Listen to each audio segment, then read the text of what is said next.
Boa noite, pessoal. Estamos começando mais um Fala aí, Jô, aqui pela rede ConnectV. Nosso entrevistado de hoje é o Dr. José Roberto Rogero, farmacêutico, doutor em bioquímica pela USP, pós-doutor em biofísica pela Faculdade de Medicina da Universidade da Pensilvânia, nos Estados Unidos. Pesquisador aposentado do IPEM, foi diretor também do IPEM e atualmente é pesquisador voluntário do Laboratório de Ecotoxicologia do mesmo instituto, além de diretor acadêmico da Faculdade Instituto Paulista de Ensino, a FIPEM, aqui de Osasco. Doutor Rogero, o senhor é portador de glaucoma avançado nos dois olhos e justamente por isso vem desenvolvendo um projeto maravilhoso sobre o glaucoma, que vai ser o tema da nossa entrevista, né? Seja muito bem-vindo aqui ao Fala aí, Jô, dessa noite. Boa noite, Jô. Muito obrigado pela oportunidade de estar aqui, né, para falar desse tema. Realmente, eu comecei a estudar o assunto em função das minhas necessidades pessoais. Como eu fui, o glaucoma foi produzindo uma perda de visão progressiva, né? Foi tirando a minha independência, foi tirando várias das minhas habilidades. Então eu comecei a me preocupar em fazer uma divulgação desse assunto para a sociedade, né? E o glaucoma, qual é a importância para a sociedade conhecer sobre o glaucoma? O que leva a... Tem algum motivo, alguma motivação que leva ao glaucoma ou não? Então, esse é um grande problema, é uma doença silenciosa. Então, você só percebe que está com glaucoma depois de a sua visão já está completamente comprometida ou parcialmente comprometida. Então, é uma doença que envolve a produção de um líquido dentro do olho chamado humor aquoso, que esse líquido é que lubrifica a córnea, né? Uma das funções é lubrificar a córnea. E por algum motivo, o ralo por onde esse líquido deveria sair, que chama malha trabecular, ela se fecha. Então, o olho continua a produzir o líquido e, com isso, aumenta a pressão interna do olho. E esse aumento de pressão começa a matar o nervo óptico, que é quem leva a informação da visão para o cérebro. E isso você só percebe depois de muito tempo, porque é muito lento o progresso da perda da visão, né? Então, é preciso que cada pessoa que vá ao oculista hoje, na minha geração, a gente não tinha infelizmente isso. Hoje, basicamente, 100% dos médicos, eu espero que sim, está medindo a pressão do olho. Aí ele fica sabendo se a pressão está alterada, ele vai fazer outros exames para verificar se essa pessoa tem um glaucoma. Existem alguns fatores importantes aí. Primeiro, miopia alta. É um dos fatores que dá uma predisposição, né? Raça negra e asiática são mais propensos. E tem um fator genético, né? Então, esse é um aspecto que também precisa ser prestado atenção. Por exemplo, minha avó ficou cega, completamente cega, por causa do glaucoma, mas ninguém sabia disso. Quer dizer, ela foi perdendo a visão e acabou ficando completamente cega. Então, existem formas de se conter ou se tratar antes que aconteça, é isso? Isso. Apesar de ser uma doença que eu acho que envolve pouca pesquisa, né? Não é uma indústria, acho que não investe muito na pesquisa, mas você tem hoje uma série de 6 ou 7 colírios, né, que são usados para você manter a pressão do olho baixa. Então, esse é um aspecto que você tem que usar para o resto da vida. Não tem cura, né? Então, esses colírios, o problema é que esses colírios são muito caros, né? Geralmente, a pessoa que tem baixa visão, como eu, ela tem dificuldade, inclusive, de usar o colírio. Então, ela desperdiça muito colírio, pinga fora do olho. Isso é uma coisa muito comum, né? Então, e além disso, o preço é alto, muito alto. Então, o paciente que não tem condições financeiras, ele começa a rarear o uso. Vou usar hoje, vou usar daqui 3 dias, porque é muito caro, né? Então, e isso, infelizmente, leva à perda da visão, que chega a ser completa, né? E me diz uma coisa, quais são as características dessa... Porque é uma baixa visão, não é uma cegueira total, né? Mas é uma baixa visão que o senhor acaba tendo. Isso. O que ocorre no glaucoma é que você vai perdendo o que a gente chama de visão periférica. Então, por isso que o nosso livro, depois nós vamos falar dele, chama-se A Vida num Tubo. É como se você olhasse através de um tubo ou num buraco de fechadura. Então, você tem uma visão central, às vezes boa, preservada, mas você perde a visão periférica. E o que significa isso? Você, não tendo visão periférica, isso só quem perde é que percebe, né? Você não vê os buracos no chão. Você, na hora de subir o degrau, você não enxerga os degraus das escadas. Passa constrangimentos do tipo, a pessoa vai te cumprimentar, você não vê ela estendendo a mão para te cumprimentar. Então, essa visão periférica é extremamente importante. Eu parei de dirigir, não posso mais dirigir, porque a visão periférica é fundamental na direção. Porque você percebe os movimentos que estão ocorrendo ao longo de onde você está indo, né? Então, são características que levam ao indivíduo a ir perdendo a sua habilidade, a sua liberdade, a sua qualidade de vida. Tá certo? Isso é o que a gente diria que é a visão dentro do tubo, por exemplo? Isso, exatamente. É como se você estivesse no tubo, você olha só o que está na frente, você não enxerga o que está do lado do tubo, né? Você não consegue ver. Essa é a figura, né, que a gente usa, né? A figuração que a gente usa. E me fala uma coisa, existe muita falta de informação, né, tanto aos pacientes quanto aos familiares, é isso? Isso. A informação, inclusive, esse foi um aspecto que me deixou muito indignado, porque mesmo indo ao médico, o médico não passa para você as informações necessárias para que você tenha uma qualidade de vida boa. Então, vou te dar um exemplo. Nunca ninguém me falou que eu teria problemas psicológicos pela perda da visão, que é uma perda de visão progressiva.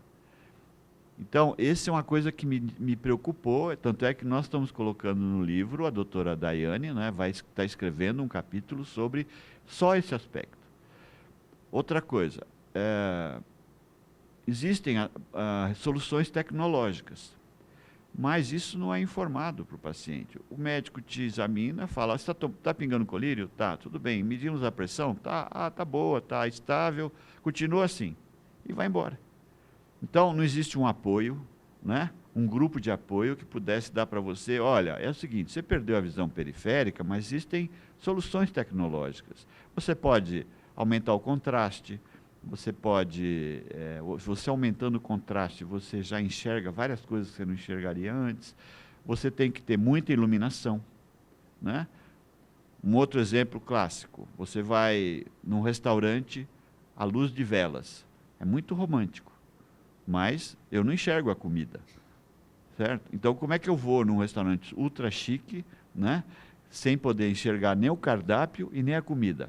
Então, esse prazer de você escolher a sua comida, né, e olhar e ver a comida, porque na gastronomia você tem que olhar e ver a comida, né? Então, veja, esses são exemplos que eu estou te dando que afetam o dia a dia do paciente e que ninguém se preocupa em dar soluções para isso, certo? Então, foi aí que a gente está começando a trabalhar para que a gente informe o paciente dos problemas, né, como ele pode se tratar, a necessidade dele se tratar com frequência, não deixar de usar os colírios, né, e também as alternativas que ele tem para que a sua qualidade de vida não fique prejudicada, né, no máximo, né? Professor Rogério, nós vemos, às vezes, o governo ou algumas instituições fazerem campanhas, né, de prevenção ao glaucoma. Qual a importância dessas campanhas e isso realmente é eficaz para que nós tenhamos um combate ao glaucoma? Olha, eu, para dizer para você, se eles fizeram, eu não me lembro de ter campanha assim, entendeu? Se teve, não me atingiu. E olha que eu sou bem informado, tá certo? Eu lia jornal, um prazer grande meu era ler o jornal, todo dia de manhã, né? Hoje eu só consigo ver as manchetes, e se elas estiverem em negrito, certo? Então, eu não vejo as campanhas, tá? Eu acho que quem tem que participar mesmo são as clínicas médicas, os médicos têm que estar muito atentos, e esse aspecto da qualidade de vida do paciente tem que ser abordado. Alguém tem que se preocupar com isso, né? O poder público poderia criar um centro de apoio, tá certo? Porque eu vou te dar números. O Brasil hoje está com 215 milhões de habitantes, certo? A gente calcula que nós vamos ter aí, acima de 40 anos, 70 milhões de pessoas, tá? Que são, essas 70 milhões de pessoas é o público-alvo do glaucoma, tá? Hoje a gente tem no Brasil cerca de 6 milhões e meio de pessoas com deficiência visual. Dessas, 500 mil são cegas, completamente cegas. 6 milhões têm baixa visão. A maioria delas tem problema de glaucoma. Só que aí esquecemos de ter um detalhe. E o que não foi diagnosticado? Aquele, como igual a minha avó, que foi perdendo a visão e ficou cega. Que ela não, nem fazia ideia, né? Nem fazia ideia. Então, essa divulgação é fundamental, entendeu? E aí eu cumprimento você por ter trazido esse tema aqui no teu programa, tá certo? Porque a gente dificilmente vê isso sendo discutido, né? Porque o mais importante, principalmente na prevenção, né, já que é um tipo de doença que você precisa tentar prevenir e descobrir o quanto mais rápido. Isso como um câncer também, que ou é pego no início, ou então praticamente não tem condições, né? Não vai levar a óbito, mas vai levar a uma perda de qualidade de vida imensa. Imensa, né? Exatamente. E o indivíduo fica improdutivo, porque o impacto de perder a visão no seu dia a dia é muito grande, né? Então, e esse indivíduo pode ser produtivo, tá certo? Isso é uma coisa também que eu gostaria de que as pessoas entendessem. Eu continuo trabalhando, tá? Lógico, eu fui atrás da tecnologia, eu uso um computador, uso o tablet para poder ler o livro, entendeu? Então, mas isso tudo está disponível hoje para as pessoas, né? Qualquer pessoa pode ter um tablet. Hoje, com R$150, você compra um tablet. Você pode continuar lendo seus livros, né? Então, esse é o aspecto que a gente vai tentar abordar, atuar com o nosso livro, né? A tecnologia realmente vai ter um papel muito imenso na melhoria da qualidade de vida, né? Isso vai constar no livro. Isso. Nós temos 2 capítulos do nosso livro que fala de tecnologia. Um deles é escrito pelo Leonardo, que ele é da Laramara, né? Ele é completamente cego, ficou cego pelo glaucoma, mas ele é expert em softwares, né? Então ele trabalha muito bem com softwares. Então ele está falando sobre esse aspecto, né? E eu tenho também o Dr. Bonatti, que é um oftalmologista famoso aqui. Ele é um empreendedor, criou uma empresa que produz lupas, vários tipos de lupas, que vão ajudar o indivíduo a ler, a assistir televisão, etc. Entendeu? Então, tem 2 capítulos específicos sobre tecnologia no livro. Perfeito. Bom, pessoal, o papo tá bom, o assunto é importantíssimo.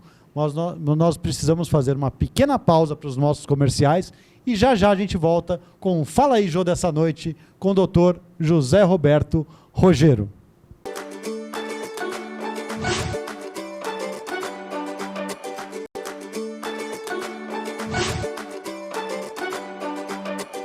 Voltamos com o Fala aí, Jô, dessa noite, onde eu entrevisto o Dr. José Roberto Rogero. Estamos falando sobre um tema importantíssimo que é o glaucoma, que tem acometido muitas pessoas no nosso país, precisa ser tratado, precisa ser pesquisado e para dar uma melhor qualidade de vida a toda a nossa população.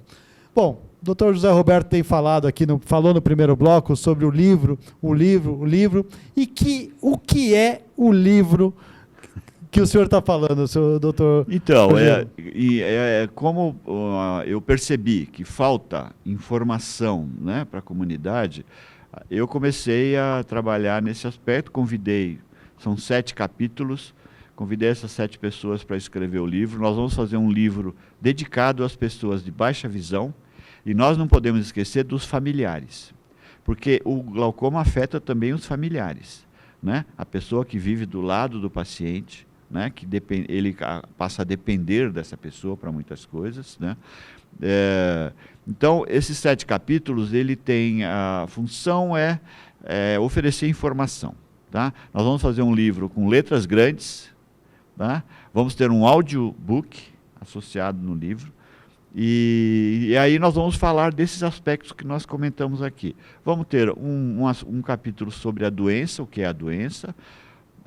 Vamos ter um capítulo sobre como tratar a doença, né? São médicos especialistas que escreveram. Vamos ter 2 capítulos sobre tecnologia, né? Como eu falei. E vamos ter um capítulo sobre os aspectos psicológicos, né? Que afligem o paciente que vai perdendo a visão. E eu estou escrevendo um capítulo sobre a minha experiência pessoal. Então, esse livro está praticamente pronto, a gente está buscando patrocínio para poder publicá-lo, porque a ideia não é ganhar dinheiro, a ideia é distribuir o livro. A gente gostaria que esse livro chegasse na comunidade, né? Então é isso, esse é o livro famoso. A ideia, né, é maravilhosa. O livro já tem um nome, né? Chama Glaucoma, a Vida num Tubo. E vai tentar mostrar a toda a população, a todas as pessoas, como é a vida de alguém com baixa visão, né? E também colocações de diversos especialistas, isso, né? Inclusive uma psicóloga que eu tenho o prazer de conhecer bem, né? Que é a minha esposa, Daiane, que está escrevendo o capítulo onde fala sobre os impactos psicológicos. E pegando já o gancho, doutor Rogério, qual é o impacto psicológico dessa perda progressiva da visão? Então, conversando com a Daiane, ela até revelou que ela tem buscado na literatura, né, para saber especialistas a respeito. E, infelizmente, ela não encontrou, né? Então, pouca gente tem se preocupado com isso. Mas eu podia citar no meu caso específico, né? Eu acho que é uma insegurança, né, que a gente tem normal de estar, por exemplo, subindo uma escada ou andando numa calçada cheia de buracos. Então, essa insegurança é complicada de a gente superar. Um obstáculo também grande que eu sinto é a necessidade do uso da bengala, tá? Então, não é fácil usar a bengala, tá certo? Não é fácil decidir e usar a bengala. Existem alguns constrangimentos aí, tá? Outros aspectos, eu tenho deixado de comparecer a festas, a eventos, porque ocorre que eu não reconheço as pessoas que estão na festa. Então, muitas vezes a pessoa está olhando para mim, está me cumprimentando e eu não respondo ao cumprimento, porque eu não consigo visualizar o rosto dela, né? Não consigo identificar. E aí são vários, e tem outros que devem estar no subconsciente, que talvez a doutora Daiane vá abordar, né? E aí eu posso falar da bengala? Sim, eu ia entrar justamente nesse gancho, porque existem 2 tipos, né, de bengala, a branca e a verde. Eu descobri isso há pouco tempo, né? Quer dizer, existe um grupo no Brasil, essa bengala verde, né? Ela foi criada por uma professora argentina, ela chama Perla Maio, em 1996. Então, na Argentina, isso já é bem divulgado, certo? E ela é de uma cor diferente porque ela é específica para baixa visão, né?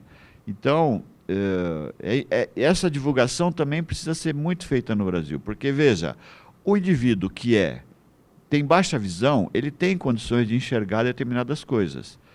Então, até contei isso para a doutora Daiane. Quando eu vou atravessar a rua, eu fiz um treinamento de orientação e mobilidade. Aliás, esqueci, nós vamos ter um capítulo sobre orientação e mobilidade, que é como a gente se movimenta com baixa visão, né? Eu fiz um treinamento com a bengala branca, foi a primeira que eu comprei. E aí o que acontece? Ao atravessar a rua, ao parar para atravessar a rua, o carro parou. Isso me causou impacto, por incrível que pareça. Porque eu não sou cego, eu enxergo, eu consigo atravessar a rua, tá certo? Olhando se o trânsito está vindo ou não. Então, veja, isso é uma coisa... Agora, com a bengala verde, eu posso ficar mais tranquilo, porque ela não mostra que eu sou cego, eu tenho baixa visão. Então, eu, por exemplo, sou deficiente visual, eu posso sentar no banco, no ônibus destinado ao deficiente visual, mas eu não sou cego, né? Eu posso pegar meu celular e, quem sabe, ler com letras grandes, ler a mensagem do celular, as mensagens do celular.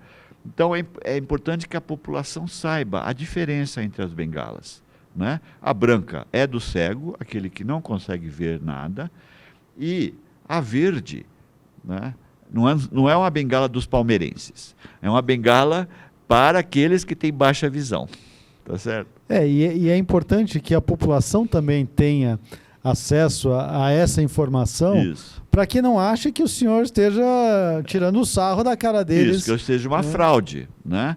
Que eu esteja uma fraude.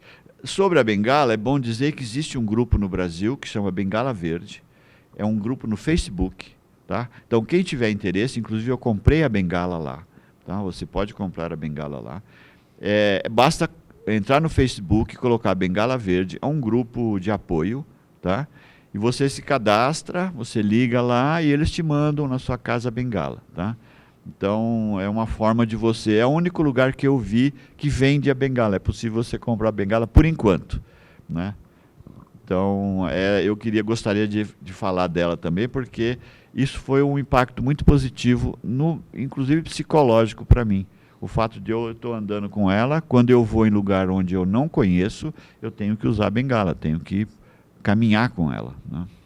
Essa informação é importantíssima e para que nós saibamos também para respeitar, né, e saber distinguir, né, e sabermos que a pessoa que está com a bengala verde, ela não está ali, ela enxerga algumas coisas, tem a baixa visão, mas não total. Então, não vamos ficar bravo achando que ele está se usando de um subterfúgio para levar alguma vantagem. É uma pessoa que realmente tem a baixa visão, mas ela consegue pegar o celular, porque é difícil, né? Talvez para a pessoa entender, tá vendo ali a pessoa achando que tem uma deficiência visual total, e aí a pessoa pega o celular e vai falar, pô, peraí, esse cara tá... É uma situação constrangedora, comigo, né?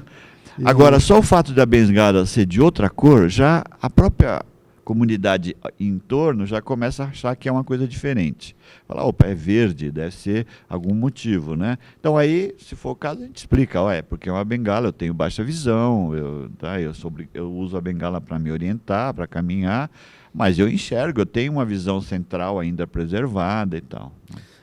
Isso é importante para que nós tenhamos essa consciência, né? Doutor Rogério, me fala uma coisa, e aí as aulas de orientação e mobilidade, como que elas podem ajudar? Então, elas são fundamentais porque elas te ensinam como é que você se movimenta no seu ambiente, ou num ambiente que você não conhece, tá?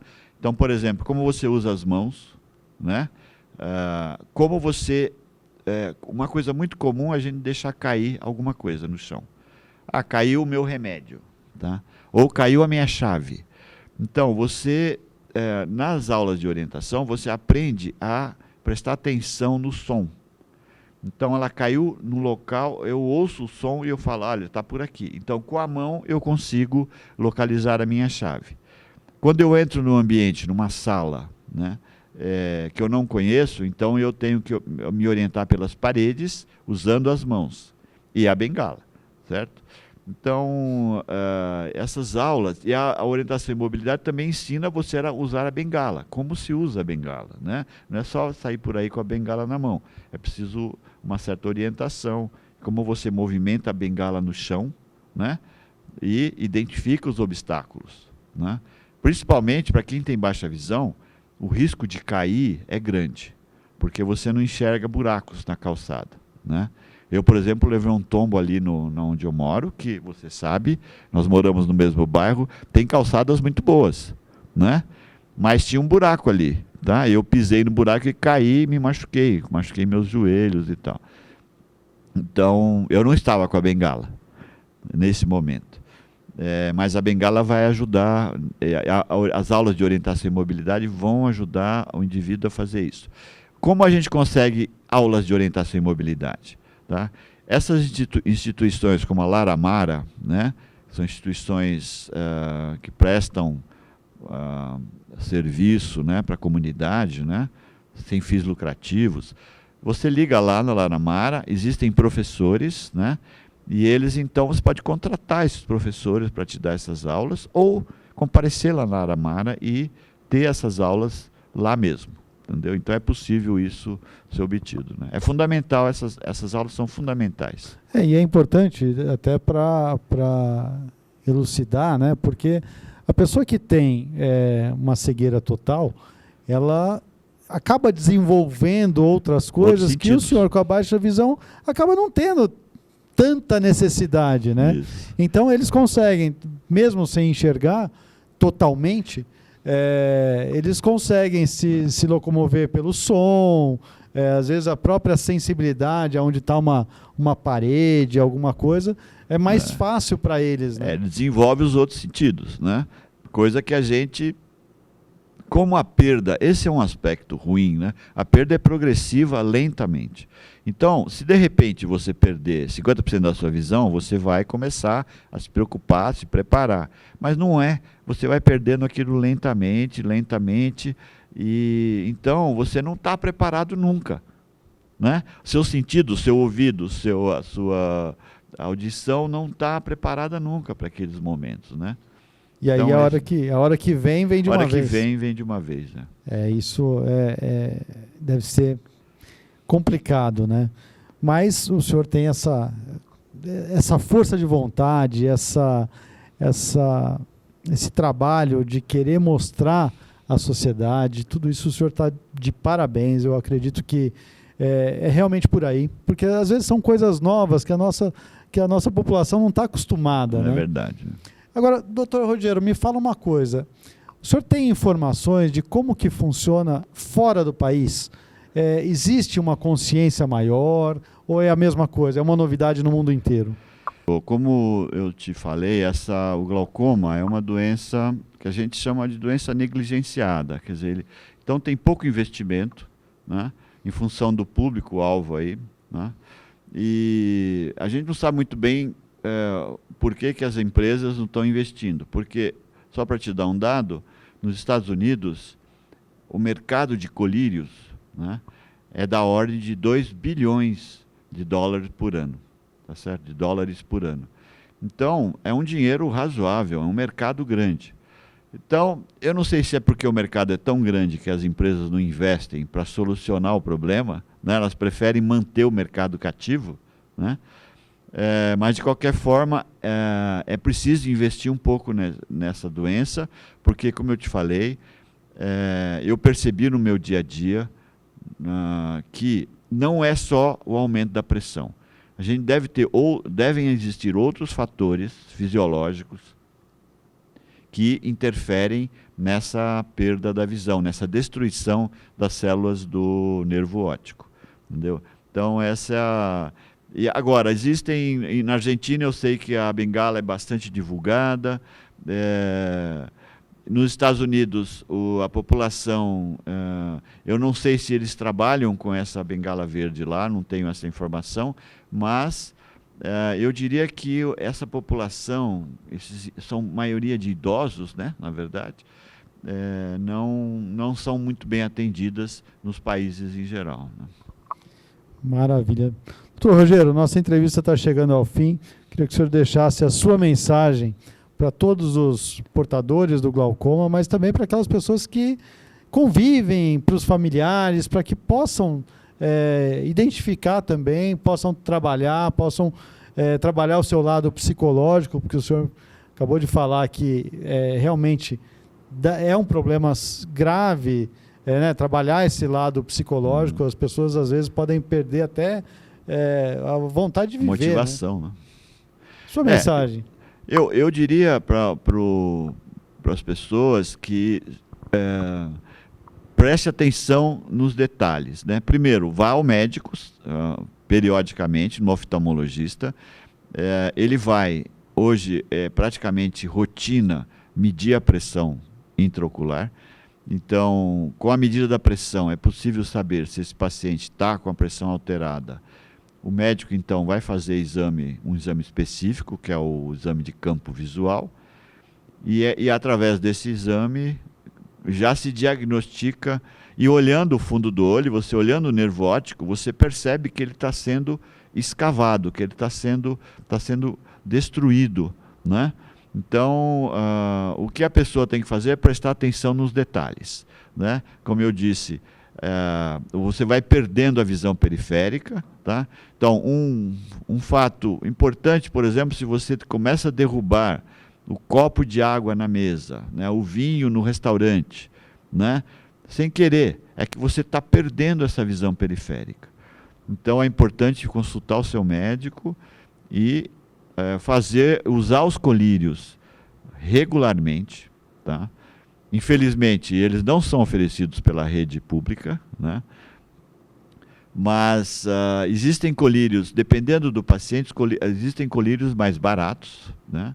Que funcionam. Então, se você tiver uma sorte, você usa colírios que são bem baratinhos e que resolve o problema da tua pressão. Se não tiver, vai ter que usar mesmo colírios cujo preço varia aí na faixa de R$120, etc. Que não são baratos, né? Mas é fundamental usar o colírio, vai ter que usar o resto da vida. Não pode parar de usar, porque senão você vai ficar cego, progressivamente cego. Maravilha. Pessoal, nossa entrevista de hoje chega ao fim. Foi sobre um tema importantíssimo, glaucoma, que tem sido negligenciado pelas nossas autoridades, pela indústria. Então, indústria farmacêutica, governos, vamos pesquisar mais, vamos investir mais, vamos trabalhar para que essas pessoas, que não são poucas, mais de 6 milhões de pessoas no nosso país, como o Dr. Rogério falou, precisam de mais atenção. O Fala aí, Jô, dessa noite fica por aqui. Hoje nós entrevistamos o Dr. José Roberto Rogério, professor, pesquisador, doutor, pós-doutor, e que trouxe para a gente esse assunto, o glaucoma. E não percam também, né, em breve, nas livrarias e em todos os meios, o livro A Vida num Tubo, que vai contar a visão do portador do glaucoma, mas também psicólogos, especialistas falando como se tratar e como conduzir a vida com essa doença. Até a semana que vem, e o Fala aí, Jô volta na próxima quinta-feira, nesse mesmo horário, aqui na Connect TV.